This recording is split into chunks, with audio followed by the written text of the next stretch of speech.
Hi guys, எல்லாருக்கும் வணக்கம் guys. நம்ம முஸ்தபிசுர் ரகுமான் சூப்பராக பர்ஃபார்மன்ஸ் பண்ணியிருக்காரு யூஎஸ்ஏ அன்னைக்கு ஆப்போசிட்டாக.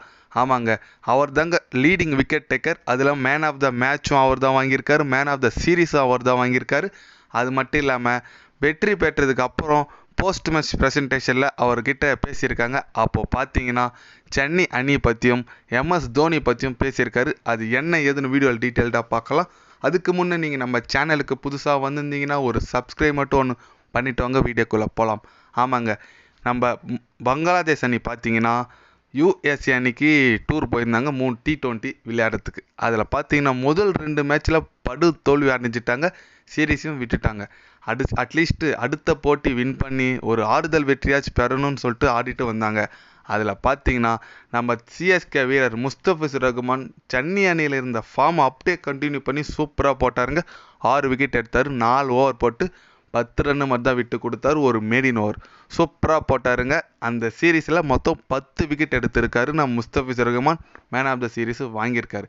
இதை தொடர்ந்து அவர்கிட்ட போஸ்ட் மேட்ச் ப்ரெசன்டேஷனில் கேட்டாங்க, உங்களோட பெர்ஃபார்மன்ஸுக்கு என்ன காரணம்னு சொல்லிட்டு. அதுக்கு அவர் என்ன சொன்னாருன்னு கேட்டிங்கன்னா, என்னோடய பெர்ஃபார்மன்ஸ் முக்கியமாக காரணமே சிஎஸ்கே அணியில் நான் டைம் ஸ்பெண்ட் பண்ணுறது தான். ஏன்னு கேட்டிங்கன்னா, நான் அந்த டீமுக்குள்ளே போகும்போது நிறைய ஐடியா கற்றுக்கினேன், அவங்க டீம் கிட்டேருந்து நிறைய ஸ்கில் கற்றுக்கினேன், தோனிக்கிட்ட நிறைய பேசினேன், தோனி என்கிட்ட நிறையா கற்றுக் கொடுத்தாரு, எந்த டைமில் எந்த மாதிரி இருக்கணும்னு சொல்லிட்டு செமையாக அவங்ககிட்ட நான் நிறைய கற்றுக்கினேன். அது மட்டும் இல்லாமல் அங்கே போனதுனால நிறைய எனக்கு ஒரு ஃபுல் எனர்ஜெட்டிக் ஒன்று வந்திருக்கு. ஏன்னு கேட்டிங்கன்னா, அந்த அணியில் சில பல ஜாம்பவான் பிளேயர்லாம் இருக்காங்க, ஜடேஜா, தோனி, ரஹானேன்னு சொல்லிட்டு நல்ல நல்ல பிளேயர்லாம் இருந்தாங்க. அவங்ககிட்டருந்து நிறைய நான் கற்றுக்கினேன்.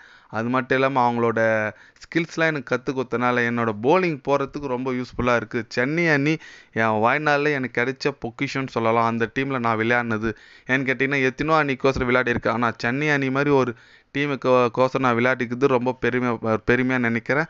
அது மட்டும் இல்லாமல் அடுத்த வருஷமும் நான் சென்னை அணியில் விளையாடணும்னு ஆசைப்பட்றேன் அப்படின்னு சொல்லிட்டு ரொம்ப இதுவாக பேசியிருக்காருங்க. அது மட்டும் இல்லாமல் யூஎஸ்ஏ அணி வின் பண்ணதுக்கு எங்ககிட்ட சீரீஸ் அவங்க வின் பண்ணியிருக்காங்க, அவங்களுக்கு நான் வாழ்த்து சொல்கிறேன்னு சொல்லிட்டு ஃபைனலாக முடிச்சாருங்க நம்ம முஸ்தபிசுர் ரகுமான். ஏன்னு கேட்டிங்கன்னா, சென்னை அணியில் ஒரு முக்கிய பவுலராக வந்திருந்தார் நம்ம முஸ்தபிசுர் ரகுமான். கண்டிப்பாக அவரும் 10 ரன்னாக இருந்திருந்தா இன்றைக்கி நம்ம ஃபைனல் கூட ஆடி இருக்கலாம். ஏன்னா சான்ஸ் இருக்குது, அந்த மாதிரி ஒரு போலிங் பர்ஃபார்மன்ஸ் கொடுத்துருப்பாங்க. போலிங் வீக் இருக்கிறதுனால தான் நம்ம பிளே ஆஃப்ஸுக்கு போகலன்னு சொல்லலாம். மெயினாக அவங்க 2 பேர் போயிருக்கிறதுனால நம்ம போலிங்க்கு வீக் ஆயிடுச்சு. அதனால் அவர் இந்த மாதிரி பேசியிருக்கிறது ரொம்ப மகிழ்ச்சி அளிக்குதுங்க. அதுவும் தோனி பற்றிலாம் பேசியிருக்கிறது, அவங்க நாட்டுக்கோசரம் ஆடும்போது நம்மளை பற்றி பேசியிருக்கிறது ரொம்ப மகிழ்ச்சி அளிக்குது.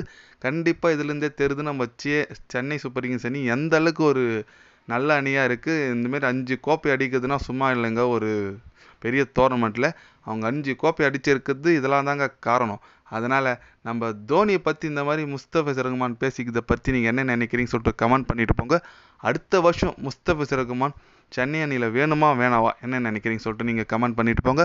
இது போன்ற ஸ்போர்ட்ஸ் நியூஸில் தெரிஞ்சுக்கணுன்னா சேனலை சப்ஸ்கிரைப் லைக் ஒன்று பண்ணிக்கோங்க. கண்டிப்பாக இன்றைக்கி வர ஐபிஎல் ஃபைனல் அப்டேட் வரும். அடுத்து வேர்ல்டு கப் வருது. கண்டிப்பாக வேர்ல்டு கப் பற்றி சேனலில் டெய்லி அப்டேட் பண்ணிகிட்டே இருப்பேன். மறக்காமல் சப்ஸ்கிரைப் மட்டும் கொஞ்சம் பண்ணி வச்சுக்கோங்க. நன்றி, வணக்கம்.